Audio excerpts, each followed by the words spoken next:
इजलास का मकसद क्या है। काफ़ी देर से आप उलमाए किराम से बड़ी अच्छी अच्छी बातें समाज की और सबने अपने मुतालिक से अपने हिसाब से अपनी अपनी बातों को रखा। आज की इस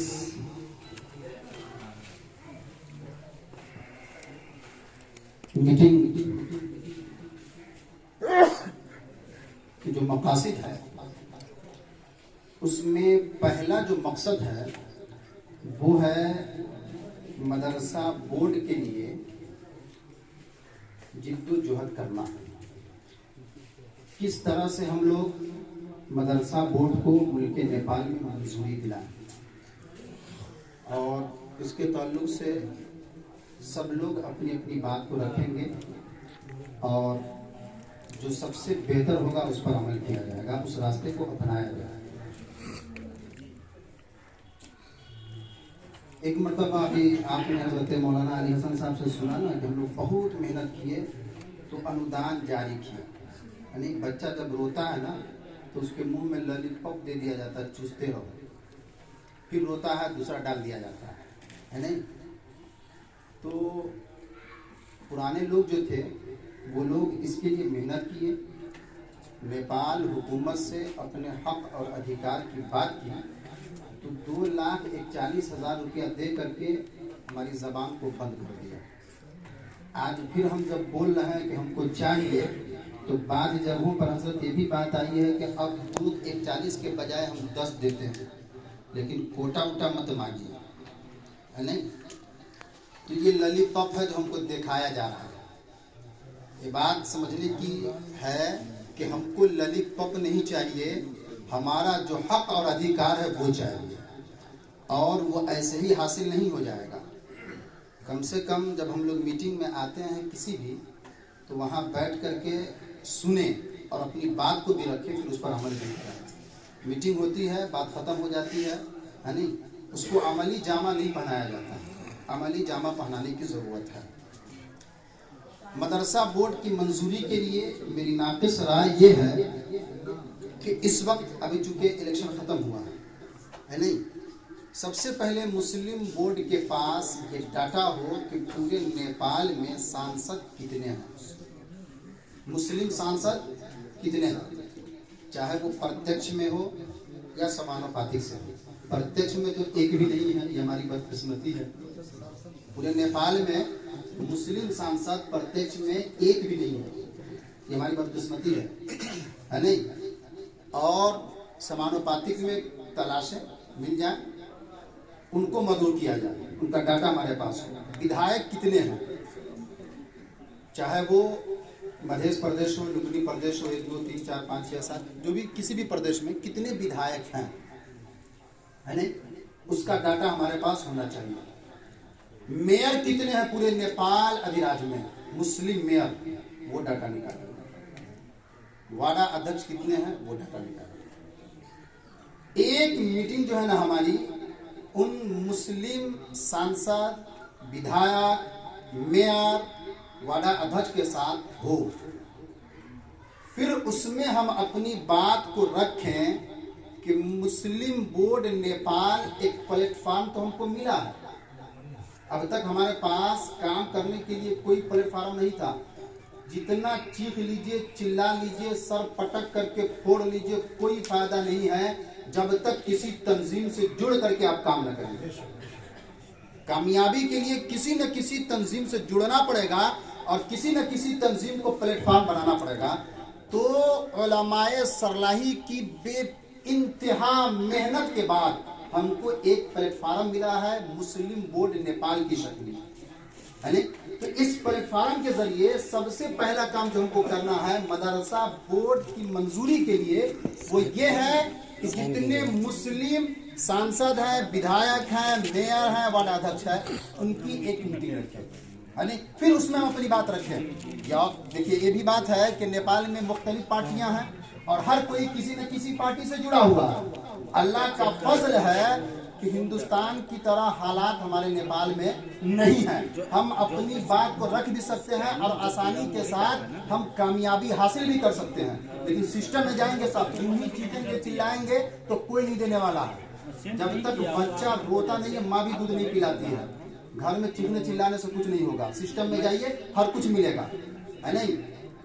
तो एक मीटिंग हो और उसमें बात रखी जाए, जो जिस पार्टी से जुड़ा हुआ है वो अपनी अपनी पार्टी में अपनी अपनी बात को रखेंगे, है नहीं। होता यह है, हम तो जिता करके भेज देते हैं, आते हैं लोग और लोभ दे करके, पैसे का लालच दे करके मदरसा बना देंगे, मस्जिद बना देंगे, 10 लाख रुपया देते हैं, मदरसे में 20 लाख रुपया देते हैं। हम कहते हैं बाबरी मुसलमान के लिए काम करता है, इसी को दो वोट, है नहीं।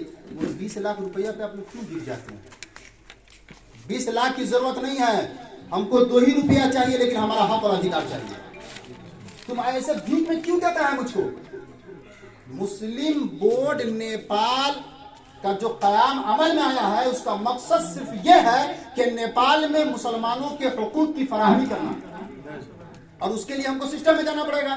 तो इसके लिए एक काम ये भी किया जाए कि मीटिंग रखी जाए, पहली बात। दूसरा एक मकसद ये भी है कि मुल्क नेपाल में जितने भी मदारिस हैं, खासतौर से हमारे जिला में, इस वक्त सिर्फ जिला लेवल पर बात हो रही नहीं, खासतौर से हमारे जिला में, तो उसमें तालीमी निसाब जो है ना, नेपाल सरकार से जो मंजूरी हमको तालीम के लिए दी गई है, उस पर अमल किया जाए और उस निसाब को हर मदारिस में नाफिज किया जाए, है नहीं। एक बात जहां तक मेरे इल्म में है, जो मैं समझ रहा हूं, नेपाल सरकार की तरफ से आप अपने मदारिस में, अपने मदरसे में पढ़ाने के लिए बच्चों को जो तालीम हम लोग देते हैं ना, तो सिस्टम में जाना पड़ेगा। वो सिस्टम क्या है, क्लास वाइज आपको तालीम देनी पड़ेगी, और क्लास वाइज तालीम देने के लिए 4 सब्जेक्ट आप गवर्नमेंट का आपको हर हाल में पढ़ाना पड़ेगा। 4 सब्जेक्ट गवर्नमेंट का हर हाल में आपको पढ़ाना पड़ेगा। होता यह है कि हम नेपाली पढ़ाने के लिए तैयार नहीं है, नेपाल में रहते नेपाली नहीं पढ़ाएंगे तो हमारी हिमाकत है, और फिर चीखेंगे चिल्लाएंगे हमको गवर्नमेंट कुछ नहीं दे रही, कुछ नहीं मिलेगा। नेपाल में नेपाली नहीं पढ़ाएंगे, और नेपाली नहीं पढ़ाएंगे तो बच्चे यही होगा, जाएंगे किसी ऑफिस में और धुतकार करके भगा देगा, जाहिर है।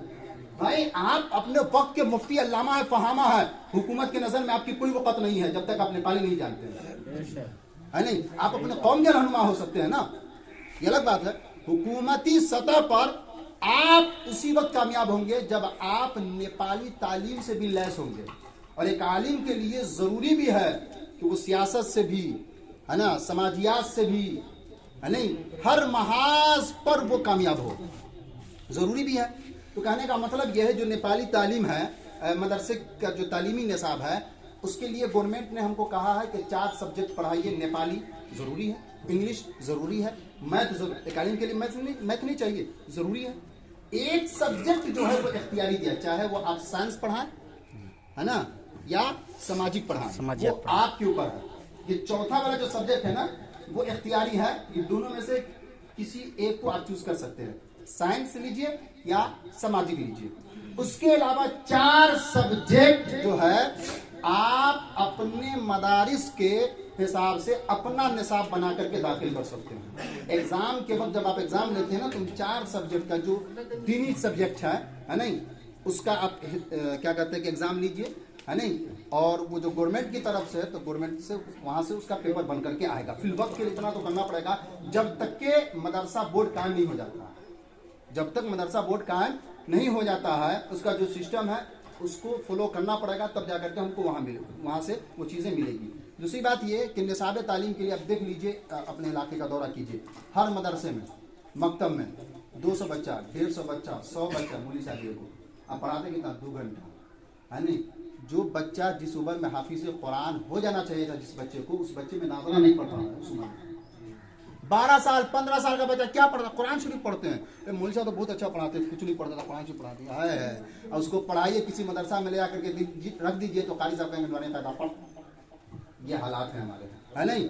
और कहीं ना कहीं, हाँ, अपनी जबान में अल्ली में पढ़, है नहीं। और कहीं ना कहीं इसमें कमेटी वालों की भी कमी है। और बाद जगहों पर हजरत मेरा खुद मुशाहिदा है, वो ये है कि हमारी जमात के उलमा की भी कमी, हमारी जमात वालों की भी कमी है नहीं। वो सोचते 2 मौलवी साहब आ जाए तो आमदनी रुक जाएगा। उसकी असल वजह यह है कि तनख्वाह माकूल नहीं है, इसकी वजह से वो मजबूर है। है ना, एक वजह ये भी है। तो ये जो कम से कम मुस्लिम बोर्ड नेपाल की तरफ से हजरत मैं चाह रहा हूँ कि एक काम किया जाए, वो ये काम किया जाए कि प्राइमरी के बच्चों का है नहीं, यानी इब्तदाई तालीम से लेकर के अली बाता से लेकर के और कुरान शरीफ तक पढ़ने के वक्त तक, यानी एदादिया के लायक बनाने के वक्त तक, यानी 1 से लेकर के 5 तक के लिए हम लोग एक निसाब तरतीब दें, यानी बच्चों को किस तरह से पढ़ाएं, और उसी तरतीब के हिसाब से जो है यानी हर मदारिस में नाफिज किया जाए उसको, और उसी सिस्टम से पढ़ाया जाए। एक काम ये भी किया जाए, ठीक है यानी। तो ये निसाब तालीम के ताल्लुक से है। तीसरी बात ये है कि उलमा की तकर्रुरी कैसे होगी करार पर, है नहीं, और इसके लिए हमको मेयर के पास जाना पड़ेगा, चूँकि ये इख्तियार जो है ना करार पर करने के लिए नेपाल गवर्नमेंट ने मेयर को दिया। समझिए कि वो हर नगर पालिका गाँव पालिका का राजा ही है, प्रधानमंत्री वही है, वो जो चाहेगा वही होगा, है नहीं। तो आप चाहे जितना भी फर्दन जा करके अगर आप कहेंगे ना, है नहीं, तो इसका असर नहीं पड़ेगा। तो मैं चाहता हूँ कि हर नगर पालिका में जितने मदारिस हैं सारे मदारिस के जिम्मेदार, है ना, और हर मदारिस के जो सदर मुदर्रिस हैं वो जमा हो, मीटिंग कर ले, क्या एजेंडा लेकर के जाना है, एक साथ जा कर के मेयर के पास अपनी बात को रखें, है नहीं, कि ज़रूरत पड़ने पर आप पहुंचिए। अगर सपोर्ट की जरूरत पड़ेगी तो हर हाल में मुस्लिम बोर्ड के जिम्मेदारान वहां पहुंचेंगे, आपकी मदद के लिए तैयार है नहीं। अब मुस्लिम बोर्ड का क़याम इसीलिए अमल में लाया गया है नहीं।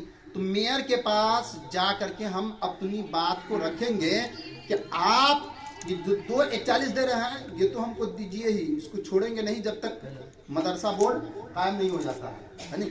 इसके अलावा करार पर आप हमारे मदरसे में यानी कम से कम उलमा की बहाली भी कीजिए, है ना। बाल विकास के लिए टीचर भी चाहिए, और बाल विकास के अलावा अगर आप नेपाली टीचर लेना चाहते हैं या मैथ के लिए, इंग्लिश के लिए, तो उसके लिए आपको क्लास वाइज सिस्टम में जाना पड़ेगा।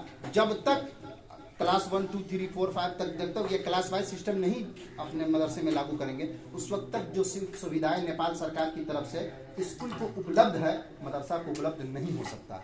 वो सिस्टम में जाना ही पड़ेगा, तभी कोई हाकिम देगा आपको, छात्रवृत्ति भी देगा, है नहीं, पाठ्य पुस्तक भी देगा, आपको दीवा खाजा भी देगा, है नहीं, मसलंद के लिए भी देगा, यानी जो भी सहूलतें स्कूल को नेपाल सरकार की तरफ से मिल रही है वो सारी सहूलतें मदरसा को भी मिलेगी। उसके लिए आपको नेपाल सरकार से मान्यता लेना पड़ेगा। वो जय क्लास का आपको मान्यता दे दे, है नहीं, उसमें जितने बच्चे आएंगे पढ़ने के लिए क्लास में उसकी हाजिरी बना करके हर महीने में जो है ना, जब वो तलब करेंगे आपको पेश करना पड़ेगा। फिर एक बच्चे पर दीवा खाजा के लिए 15 रुपया दिया जाता है, एक बच्चे पर 15 रुपया दिया जाता है। एक और सिस्टम नेपाल सरकार जो है ना, एक और सिस्टम नेपाल सरकार ने लगाया है, वो ये है कि हर बच्चों को दीवा खाजा के अलावा हर बच्चे को पर हाजिरी पर 10 रुपया दिया जाएगा, पर हाजिरी पर 10 रुपया दिया जाएगा। वो दीवा खाजा के अलावा धीरे धीरे हर राज्य में जो है उनके सिस्टम लागू हो रहा है नहीं, ये भी सिस्टम। तो ये सहूलतें हासिल करने के लिए गवर्नमेंट का जो सिस्टम है उसमें जाना पड़ेगा। बगैर वहां गए कुछ हासिल होने वाला नहीं है। चाहे हम जितना चीखें, चिल्लाएं, रोएं, सरपटके गिड़गिड़ाएं, कोई फर्क नहीं पड़ने वाला है। सिस्टम में जाएं, और मदरसा बोर्ड की मंजूरी के लिए सबसे पहला काम जो किया जाए वो ये है कि कम से कम हमारे जो विधायक हैं, जो सांसद हैं, जो मेयर है नेपाल में, उनकी एक मीटिंग मुस्लिम बोर्ड के ज़ेरे एहतमाम रखी जाए और फिर इस पर मजबूती के साथ काम किया जाए। अल्लाह तबारक व तआला की बारगाह में दुआ है कि मौला तबारक व तआला हम तमाम के मकसद में कामयाबी अता